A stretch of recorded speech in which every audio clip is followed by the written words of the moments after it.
मुख्तार पहाड़ी तरक्याती कौंसिल के 5वें इंतखाबात में नेशनल कॉन्फ्रेंस और कांग्रेस ने बाजी मार ली है। दोनों को ज्यादा सीटों पर जीत हासिल हुई है। बिम्बट द्रास से नेशनल कॉन्फ्रेंस के उम्मीदवार ने जीत दर्ज की है। पदम से भी नेशनल कॉन्फ्रेंस उम्मीदवार ने जीत दर्ज की है। सुरक्षे खंगराल से बीजेपी की पद्मा दोरजे ने जीत हासिल की है। छा से भी बीजेपी को जीत हासिल हुई है। पश्कुम से कांग्रेस के उम्मीदवार को जीत हाथ लगी है। ताइसरो से भी कांग्रेस के उम्मीदवार ने जीत हासिल की है। रणबीरपुरा सीट पर भी कांग्रेस के उम्मीदवार ने जीत का परचम लहराया है। चोस्कोर से कांग्रेस उम्मीदवार ने जीत हासिल की है। वहीं योरबाल्टिक से नेशनल कॉन्फ्रेंस को जीत हासिल हुई है। चोस्कोर हल्के में कांग्रेस उम्मीदवार ने मैदान मार दिया है। चुगतान सीट पर भी कांग्रेस के उम्मीदवार ने जीत हासिल की है। योरबाल्टिक से साबिक काउंसलर काचू अहमद अली खां को शिकस्त हुई है। नेशनल कॉन्फ्रेंस के टिकट पर 3 मरतबा जीतने वाले आगा सैयद अब्बास रजी को कांग्रेस के उम्मीदवार ने शिकस्त दी है। बारसू से आजाद उम्मीदवार गुलाम मोहम्मद ने जीत हासिल की है। परकाचक से कांग्रेस के उम्मीदवार को जीत हासिल हुई है। बारू से कांग्रेस को जीत मिली है। Kargil town seat national conference के नाम हुई है। थिसगाम थोनिया सीट से भी नेशनल कॉन्फ्रेंस को जीत हासिल हुई है। सल्बो से नेशनल कॉन्फ्रेंस के फिरोज अहमद खान को कामयाबी मिली है। शक्कर से कांग्रेस और पवीन से नेशनल कॉन्फ्रेंस के उम्मीदवार को जीत मिली है। थंगडम्बोर सीट से भी नेशनल कॉन्फ्रेंस के नाम ये जीत हासिल हुई है। तो इस तरह से नेशनल कॉन्फ्रेंस और कांग्रेस ने बड़ी जीत हासिल की है।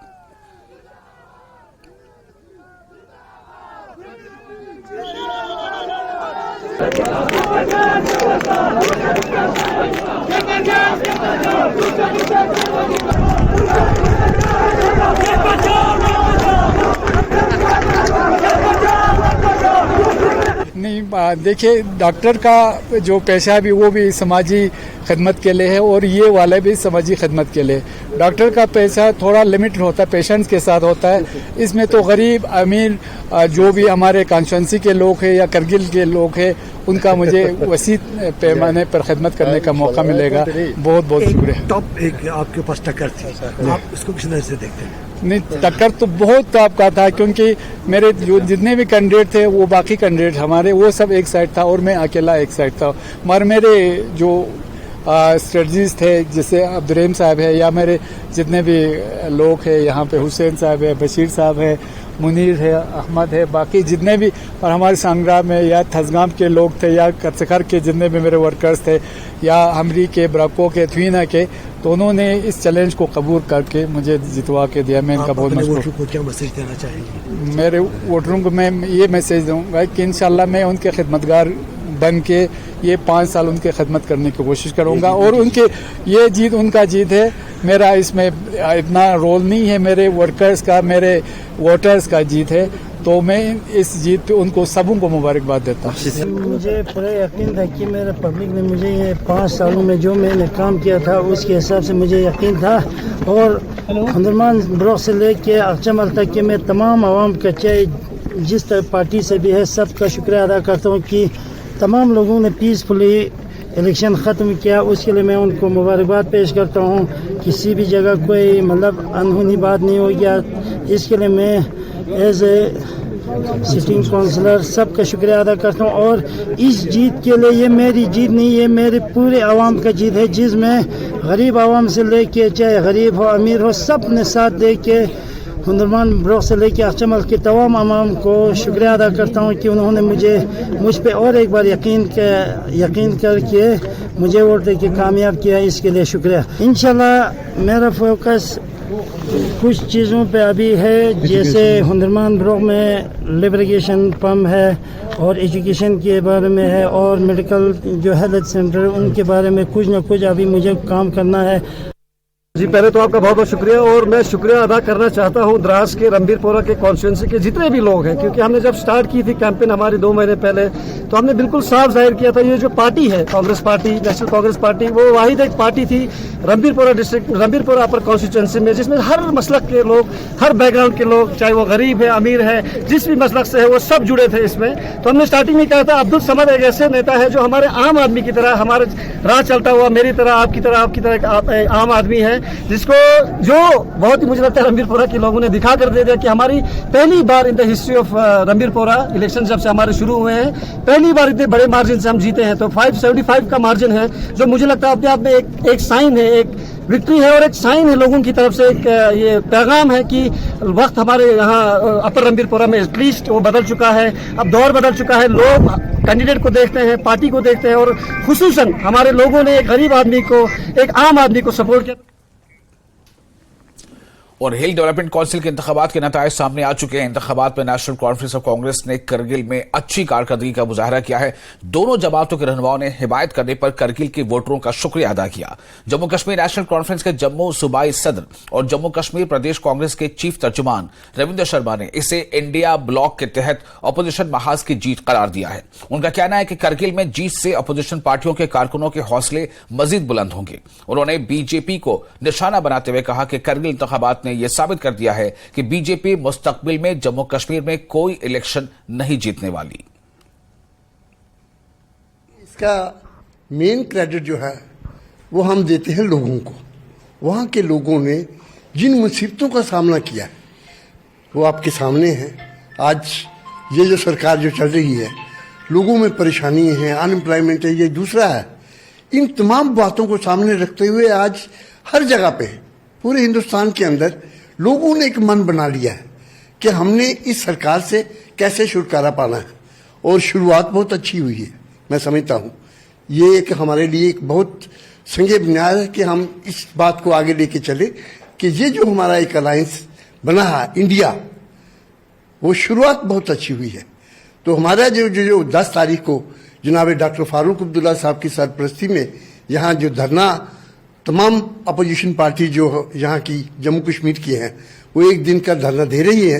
और मैं समझता हूँ कि ये जो सरकार है इनके कान और आंखें खुल जानी चाहिए कि लोग कितनी मुसीबतों में हैं और जिस डेमोक्रेसी की जो वो दुआई दे रहे हैं उस डेमोक्रेसी को बहाल करने के लिए ये हम स्ट्रगल शुरू कर रहे हैं।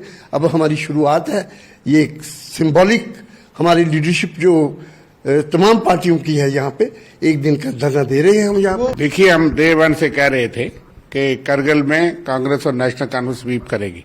ये इंडिया अलायंस के लिए पहली विक्ट्री है। जम्मू कश्मीर से 370 टूटने के बाद, रियासत को तोड़ने के बाद, डिवाइड करने के बाद करगिल से जो संदेश आया वो मैसेज जम्मू कश्मीर पूरे के लिए, देश के लिए।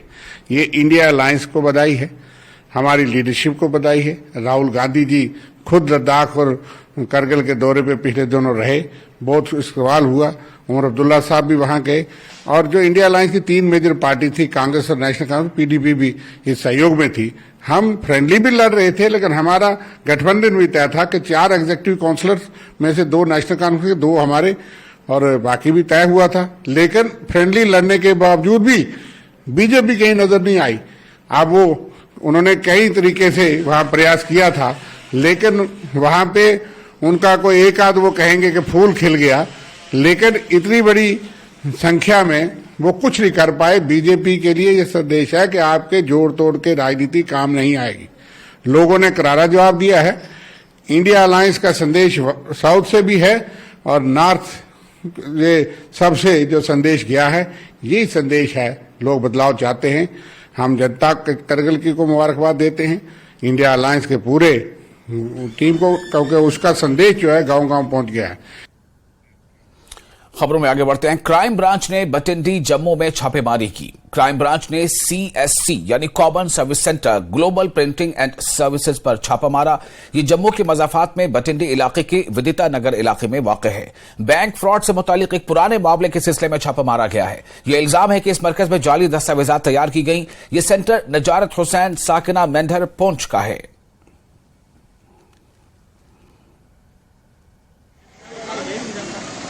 बठिंडी में जो आज रेड हुई थी क्राइम ब्रांच की तरफ से, वो अब खत्म हो गई। आप देख सकते हैं मेरे पीछे जो ये क्राइम ब्रांच की टीम है वो यहाँ जो CSC का प्रिंटिंग ग्लोबल प्रिंटिंग सर्विस है, वहां से वो दस्तावेज लेकर अब निकल पड़े हैं। और ये क्राइम ब्रांच की जो टीम है, आप देख सकते हैं, दस्तावेज लेकर और जो कंप्यूटर से इन्होंने बहुत सारी चीजें बरामद की हैं। उनको मतलब तकरीबन 11 बजे से छानबीन हुई थी और उस दर से कोई डॉक्यूमेंट्स, कई चीजें वहां से सीज की हैं उन्होंने। और क्राइम ब्रांच की जो टीम, जिस तरह हमने पहले भी कहा, ये बैंक फ्रॉड का केस है। जो डॉक्यूमेंट्स यहाँ global printing press and services में कहा जाता है, एक इल्ज़ाम लगाया जाता है कि फॉर्जरी हुई है।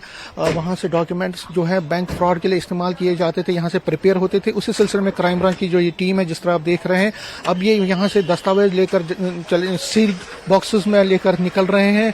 सर्विस सेंटर के उनसे पूछताछ हुई है और हर जाविये से हर चीज़ों को इनसे खंगाला गया। यहाँ पे उनसे पूछताछ में उनसे कई बातें पूछी गई, कई सवाल पूछे गए। फिर दस्तावेजों को देखा गया, जो डाटा यहाँ पे डाटा थे सिस्टम में, कंप्यूटर्स में, उनको देखा गया। और अब ये क्राइम ब्रांच की टीम दिन भर की छानबीन के बाद यहाँ से निकली है। और आप देख सकते हैं बंद सील्ड बॉक्सेस में इन्होंने कई दस्तावेज यहाँ से लिए हैं। इसमें एक नई लीड आने की तवक्का है। जिस तरह से आज इकोनॉमिक ऑफेंसिव विंग है जो क्राइम ब्रांच की, उसकी टीम ने जिस तरह से पड़ताल की है, और ऐसा लग रहा है कि आगे चल के कई चीज़ें, इसमें नई चीज़ें आएंगी जिससे इस केस को जल्द से जल्द सुलझाने में मदद मिलेगी। कैमरामैन आशु के साथ में समीर भट्ट, न्यूज़ 18 जम्मू। और नेशनल कॉन्फ्रेंस के सदर डॉक्टर फारूक अब्दुल्ला ने हमास और इसराइल के बीच ताजा तनाव पर रद्द-ए-अमल जाहिर करते हुए कहा है कि जंग किसी मसले का हल नहीं है। जंग किसी भी हालत में बुरी होती है, उसमें लोगों का नुकसान होता है। कितने मर गए, कितने इजरायली बेगुनाह मर गए, कितने पैलेस्टीनियन बेगुनाह मर गए। जंग किसी चीज का हल नहीं है। अफसोस यह है कि यूनाइटेड नेशन फेल हो गई है। वो पैलेस्टाइन का इतने सालों से, सदियों से किस्सा पड़ा हुआ है और इसको सॉल्व नहीं कर रहे हैं, और बेगुनाह लोग उसमें मारे जा रहे हैं। अपनी पार्टी के सदर सैयद अल्ताफ बुखारी ने चीफ सेक्रेटरी के बयान पर कहा है कि उन्हें चोर दरवाजे से नौकरियां फराहम करने के मामले पर बयानबाजी की बजाय कमीशन बैठाना चाहिए था। बुखारी ने कहा कि मरकज कश्मीर में जमहूरियत को बहाल करने के मूड में नहीं है। बुखारी ने सरकार से मुतालबा किया कि अनंतनाग एनकाउंटर में शहीद हुए DYSP हुमायूं बट के नाम पर रेलवे स्टेशन बडगाम को मंसूब किया जाए।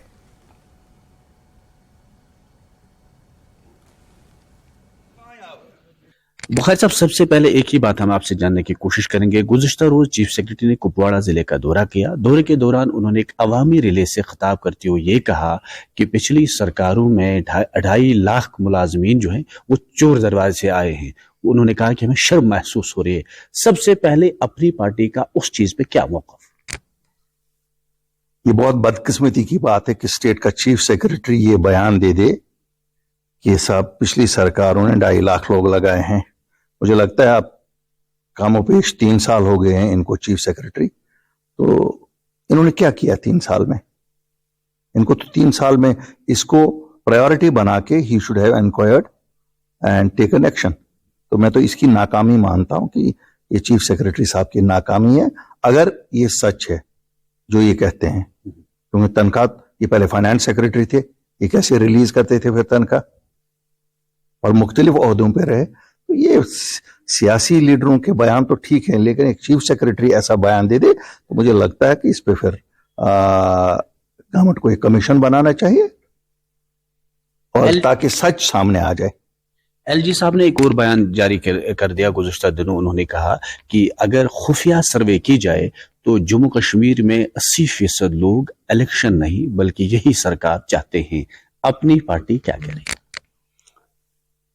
LG साहब शायद इस लिहाज से सही हैं कि उनको लगता है कि उनके लिए उनकी रियासत में जहाँ के वो है जगह नहीं है, तो इसलिए उनको लगता है कि उनके लिए ये फुल टाइम जॉब है। अगर उस लिहाज से वो देखें तो फिर सही है, लेकिन अगर इस लिहाज से देखें कि जमहूरियत इस मुल्क की बुनियाद है और इस मुल्क में जमहूरियत के बिना कोई चीज़ नहीं चल सकती है। अगर ऑटोक्रेसी की ही जरूरत होती तो फिर कश्मीरियों के पास 1947 में ऑप्शंस थे। बुखारी साहब, इलेक्शन जो है, फिलहाल इलेक्शन लग रहा है कि नहीं हो पाएगा, पार्लियामेंट इलेक्शन है, क्या अपनी पार्टी अलहदा तौर इलेक्शन लड़ेगी या चिमगोइयां जो हो रहे हैं कि इलेक्शन में जो है अपनी पार्टी किसी की मदद करने जा रही? असेंबली चुनाव का सवाल है, मुझे लगता है जो एलजी साहब के बयानात भी हैं, मुझे नहीं लगता है कि ये लोग इंटरेस्टेड ही हैं डेमोक्रेसी को रिस्टोर करने के लिए, यहाँ लोगों को अपनी चुनी हुई सरकार देने के लिए। लेकिन जब भी इलेक्शन होंगे 2 साल बाद, 1 साल बाद, 4 साल बाद, 3 महीने बाद, तो हम तो लड़ेंगे। जमात अगर बनाई है तो लोगों के लिए ही बनाई है। अगर हमारी जमात की जरूरत नहीं होती तो हम 2020 में घर में ही बैठे होते, नहीं निकले होते। हालात ने हमें सामने आने पे मजबूर किया, क्योंकि जितनी भी सियासी जमातें यहाँ तब तक थी, उन्होंने वक्तन फवक्तन लोगों को धोखा ही दिया हुआ है। और पिछले 47 साल की सभी सियासी जमातों ने लोगों को फायदे की बजाय नुकसान ही दिया है।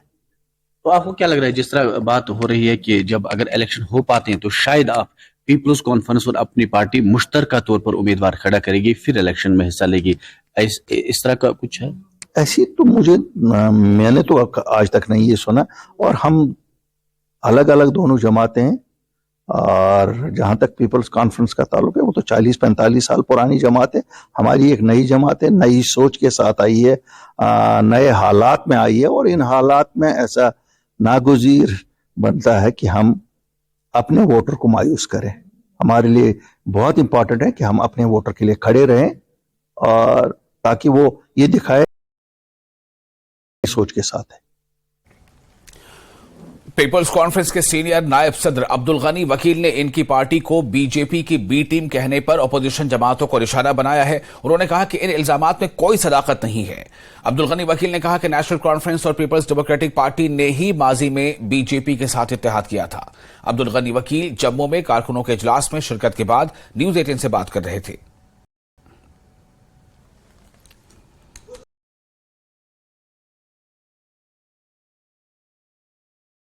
है, चाहे जो भी सूरत हाल है, इक्तिसादी बहरान है, इसकी जिम्मेदारी ही लोग हैं, क्योंकि ये लोग जो है काफी उर्से तक एक तो इक़्तिदार में रहे, को गुमराह कुन नारे देकर लोगों का इस्तेसाल किया। अब ये उसकी कोशिश कर रहे हैं कि वो जो दाग उन पर लगा हुआ है, लिहाजा हमें इसलिए ये नहीं बुला रहे हैं, क्योंकि अब अगर देखेंगे खासकर कश्मीर में इन पार्टीज को जो मेन अपोजिशन है पीपल्स कॉन्फ्रेंस, हर जगह उनका मुकाबला पीपल्स कॉन्फ्रेंस के साथ है। इसलिए वो जब हमें अपना पॉलिटिकल अपोनेंट समझते हैं और उनका आपस में इत्तेहाद है, इलेक्टोरल अलायंस की जो उनकी परंपरा रही है, चाहे कांग्रेस के साथ, अब पीडीपी के साथ भी उनका अलायंस चल रहा है, इसलिए ये एक किस्म का एक गठजोड़ है इक़्तिदार पर काबिज होने के लिए दोबारा। बाकी ये जो नारे दे रहे हैं कुछ लगता है, उसको ये हमेशा बीजेपी के साथ जोड़ते हैं। लेकिन मैं आपके माध्यम से उनसे पूछना चाहता हूं, क्या बीजेपी उस वक्त ठीक थी जब उमर साहब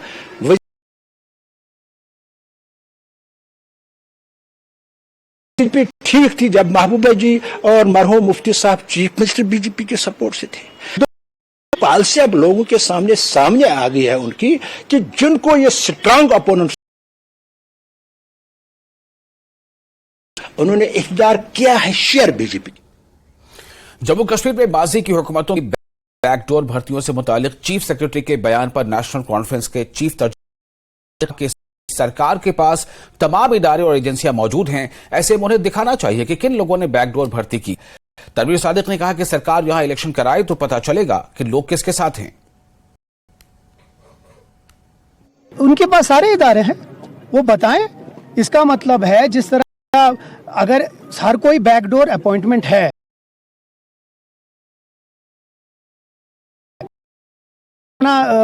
एक स्टेटमेंट है इन लोगों का, आपके पास सारे इदारे हैं, आप सारी गवर्नमेंट की एजेंसीज आपके पास है, तो मुझे एक मैं नेशनल कॉन्फ्रेंस की बात करूंगा कि नेशनल कॉन्फ्रेंस ने कोई भी ऐसी चीज नहीं किया जिसमें बैकडोर अपॉइंटमेंट, वो कुछ भी बताएं। सबसे इंपॉर्टेंट है उनके पास एजेंसीज है, वो बताएं कहाँ गलती हुई है। इसीलिए मैं कह रहा हूँ आप एक बार इलेक्शन करें, अगर लोग हमसे खफा हैं तो हमें वोट नहीं देंगे, अगर लोग हमसे खुश हैं और इनसे खफा हैं तो इनको यहाँ से जम्मू कश्मीर से बाहर निकाल देंगे। आज पावर क्राइसिस है, आज आपने 9000 जो ये हैं जो जिनको कह रहे हैं कि आपने अलॉट किए हैं ज़मीन, कौन है वो लोग पूछना चाहते हैं, यहाँ आवाम है जो लोग पूछना चाहते हैं हुकूमत से, लेकिन आगे कोई है ही नहीं, आगे ब्यूरोक्रेसी चल रही है। तो इसीलिए मुझे लगता है। और भारतीय जनता पार्टी जम्मू कश्मीर के सदर रविंद्र रैना ने रामबन और बानिहाल का दौरा किया और पार्टी वर्करों के भारी इज्तिमा से खिताब किया। बानिहाल में रविंद्र रैना ने कहा कि वजीर आजम नरेंद्र मोदी के अहकामात के मुताबिक बीजेपी 24 अक्टूबर से गांव-गांव जाकर आम लोगों से मिलने और इन्हें जमीनी सतह पर मरकजी हुकूमत की जानिब से चलाई जाने वाली स्कीमों के बारे में आगाही देगी। इन्होंने कहा कि भारतीय जनता पार्टी तमाम इंतखाबात के लिए तैयार है और इलेक्शन का फैसला इलेक्शन कमीशन को लेना है। 24 अक्टूबर से एक बड़ा अभियान जम्मू कश्मीर में ले रही है। जम्मू कश्मीर के हर पंचायत में, हर गांव में भारतीय जनता पार्टी का जनसंपर्क अभियान शुरू हो रहा है। मास कांटेक्ट प्रोग्राम जो हम मासिस के साथ, अवाम के साथ गांव-गांव और पंचायत में जाकर गुफ्तगू करेंगे कि जो काम नरेंद्र मोदी साहब की सरकार ने पिछले 9-9.5 साल में किए हैं, पूरे जम्मू कश्मीर के अंदर जो जबरदस्त डेवलपमेंट मोदी साहब की मेहरबानी से हो रही है, जो जम्मू कश्मीर में अमनो अमान, खुशहाली, ये सब मोदी साहब की देन है।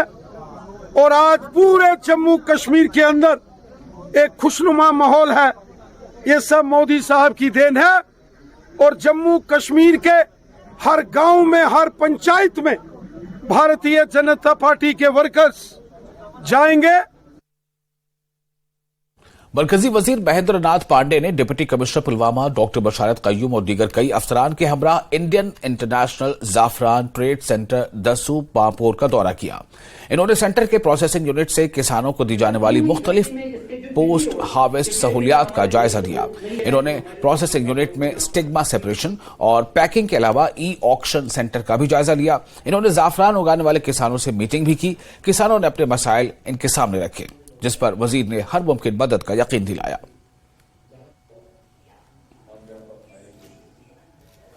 सेंटर ऑफ एक्सीलेंस है सर। कीमत मिलता था वो हमें 1,10,000 1,15,000 रुपए केजी को आता था, जो हम यहाँ पर और बीजेपी महिला मोर्चा की नेशनल मीडिया सेक्रेटरी और कमल मित्रा प्रोग्राम के इंचार्ज नीतू डुबास ने जम्मू में पार्टी हेडक्वार्टर में कमल मित्रा स्कीम वर्कशॉप का इफ्तिताह किया। इनके साथ जम्मू कश्मीर महिला मोर्चा की लीडरान भी मौजूद थी। नीतू ने कहा कि इस स्कीम के तहत महिला मोर्चा पार्टी के मोर्चा कारकुनों को इंतखाब से मुतालिक तरबियत समेत मुख्तलिफ पहलुओं की तरबियत दी जाएगी। इन्होंने कहा कि महिला मोर्चा के कारकुनों को इंतखाबी मकसद के लिए वोटरों का डेटा इकट्ठा करने में मदद करने के लिए मैदान में तैनात किया जाएगा।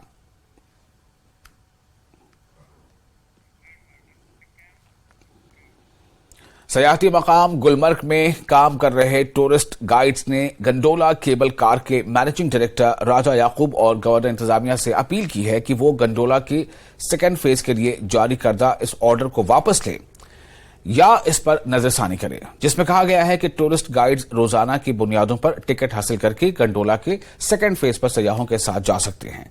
टूरिस्ट गाइड्स का कहना है कि पहले इन्हें केबल कार से खुसूसी पास फराहम होते थे, जिसके लिए वो पहले फीस भी अदा करते थे। ताहम गुज़िश्ता रोज से ये सिलसिला बंद कर दिया गया है, जिससे टूरिस्ट गाइड्स के साथ साथ सयाहों को भी मुश्किलात का सामना करना पड़ रहा है। उन्होंने गवर्नर इंतजामिया से अपील की है कि गुज़िश्ता तरीक़ेकार पर ही गंडोला केबल कार को चलाया जाए।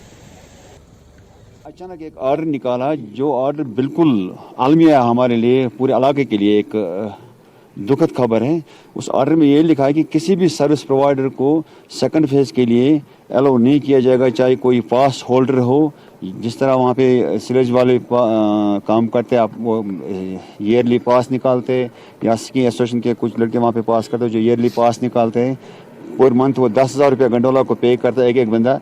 तो जिस तरह गाइड का भी, जहाँ पे जब जो टूरिस्ट गाइड यहाँ पे होते हैं वो टूरिस्ट के साथ ऊपर आते हैं, पूरा उन्होंने एक ऑर्डर निकाला कि किसी को कोई भी अलाउड नहीं होगा जो टूरिस्ट के साथ वहाँ पे विजिट करेगा विदाउट टिकट। गुलमर्ग में काम करने वाले जितने भी स्टेक होल्डर्स हैं या जनरल पब्लिक है, उनके खिलाफ एक ऑर्डर पास किया गया है कि जो भी गुलमर्ग में काम करते हैं विदाउट टिकट कोई भी गुलमर्ग के सेकंड फेज में ट्रैवल नहीं कर सकता है।